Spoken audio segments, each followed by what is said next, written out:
Hello, my name is Becca Lutz, and this is my Module 10 case study for EDL 856. So to start off, I started with summarizing the information. So who was involved? Myself, the principal, and then the PTA. What are we discussing as a newly formed parent organization? When it was formed last spring. They met recently to discuss back to school night and then met with myself on Thursday. The meeting location is unknown for the PTA, but the meeting occurred with me in my office at school. Why are they doing this? They say it's lack of communication. They made different parent committees, so doing with discipline, teacher performance, curriculum, and then a total school evaluation. And then they will send out surveys to parents, teachers, and students. So as I was looking at this case, my first question was this open for all parents when they decided to reform and make it into a committee of their own? Another issue I thought about was the teachers' schedules. Teachers already work overtime, working on lesson plans and everything else. Parent-teacher conferences is already a really busy time of year. And then we're also responsible for making presentations about what we're teaching. School board vote is required, so to make changes in the schedule, because it would change teacher expectation for the negotiated agreement, there would be a breach of contract if teachers were expected to work those hours without them being in their contract. So they would have to get approved by the school board in order for the teachers to work that overtime.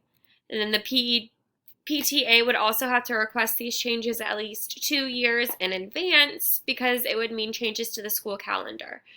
The school curriculum is also a school board decision, and parents have the right to know and to learn about their school's curriculum, but they cannot change it. So that is some of the reasons I came up with. So what has happened? The PTA has split from a national organization and would like to be involved in the day-to-day operation of the school, including teacher performance.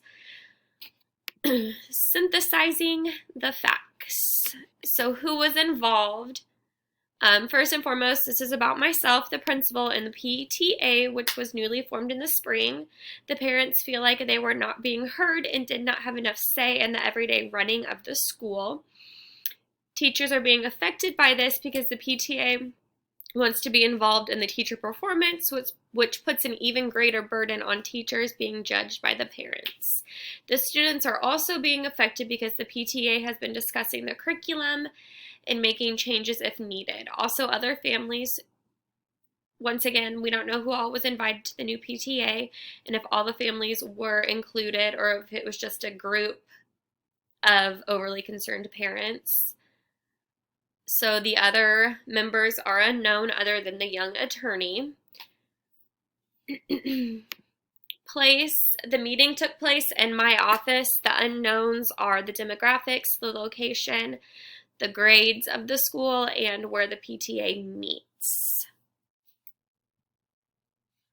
Program, it's unknown if it's private or public, and the grade level. Past involvement, they were involved, or the PTA was involved in the annual parent staff picnic, initiating parent-teacher conferences, voting on new school addition, and then also the current curriculum that my school currently has is in question by this PTA as well. Review or prioritize information. So stakeholders involved: parents, PTA, myself as the principal, and community members. It's unknown if all stakeholders were notified of the changes that were taking place. So far, the only people we're sure that are aware is the people in the newly formed group and myself. All stakeholders should be notified of these changes and new outcomes of the group. Furthermore, the conflict and the decision could cause some problems for the stakeholders if the PTA does not get what they want. That could result in hurt feelings or make them feel like they are not being heard and included. Parents that weren't invited could be upset and feel like their opinion is not as valid as the parents who are currently in the PTA. And then teachers could also be upset because of the new added pressure of the parents judging their performance. The stakeholders with the most to lose in this situation is the PTA and the principal, since ultimately the success or failure of the newly formed PTA is on myself, the principal. Information that I would like to know would be the demographics, the school size, how many parents are involved, and were all the parents and community members invited to join this PTA before it was formed.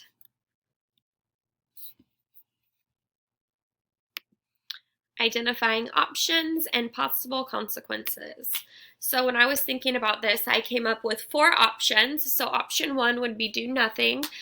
Some possible consequences would be upset stakeholders who are not involved in the decisions, upset teachers for working times not in their contract, and also the teachers having added pressure of the parents judging them.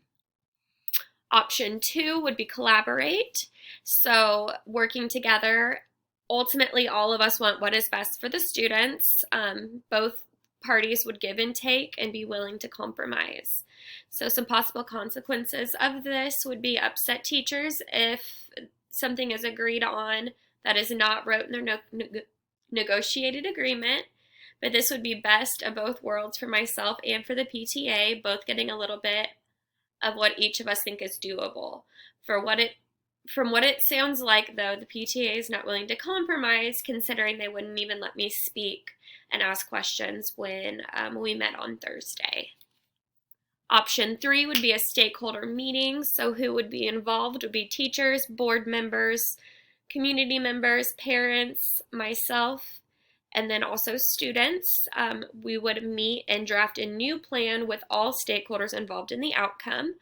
I can't really see any negative consequences in doing this, except maybe the new PTA getting upset if all their new ideas are not accepted by the stakeholders. I believe this would be the best choice for all parties involved. And then option 4 is the most harsh, so deny the PTA altogether, deny all their requests, take no action. Backlash would be from the upset stakeholders that were involved. So just ignoring what the parents are asking them and telling them it's not possible to have that level of collaboration in the everyday school making decisions. Consequences would be a very upset PTA, but everything else would still remain the same. Best option. So I believe having the stakeholder meeting would be the best option because all the stakeholders in the school would be involved. So the principal would be community members, teachers, parents, the PTA, students, and also the school board. If we do this, we can come to a mutual agreement. I think this is the best non-biased way. It's not biased against the PTA or against myself, the principal. And this is also a chance for the students' voices to be heard, the students and the teachers' voices to be heard. Overall, I think everyone meeting and discussing the changes together and agreeing on it has the best interest for the students and for the teachers. Implementing my decision. So the action plan, I would not be handling this situation on my own. This would be a group collaboration that all parties will be involved in this decision-making process. There may be backlash if the PTA does not get everything that they want, but everyone else will be happy with the choices, and it's just not one group of people making choices for the interests of the students. Holding this meeting would include all stakeholders and give us a choice to hear the students' voice as well. So my path would be give the stakeholders a 2-week notice of the meeting, plan meeting time and location, make sure that all of the parents and stakeholders can be involved in the decision making, and attend meetings with ideas to propose. So I would think about some ideas that they discuss with me on Thursday and also some compromises that I think would be good for them. And I would come and ready to voice my opinion on those choices. The likely outcome of this, it would be a mutual decision. Everyone's happy. There may be a little backlash from the PTA if for some reason we did not agree with all of the decisions that were made. And we're all adults, so we'll handle the conflict, we'll talk about it, we'll make group choices and not individual choices. If this meeting did not go as planned, we will take a break and meet again in another 2 weeks to continue the conversation. So everyone needs to be involved in these choices because it directly affects the school every day, or the everyday operation of the school, and it directly affects the students and the staff. So I think everyone getting together and making choices together, everyone voting, is the best way to do that. Thank you so much for listening. I really enjoyed this class, and I enjoy seeing everyone in future classes.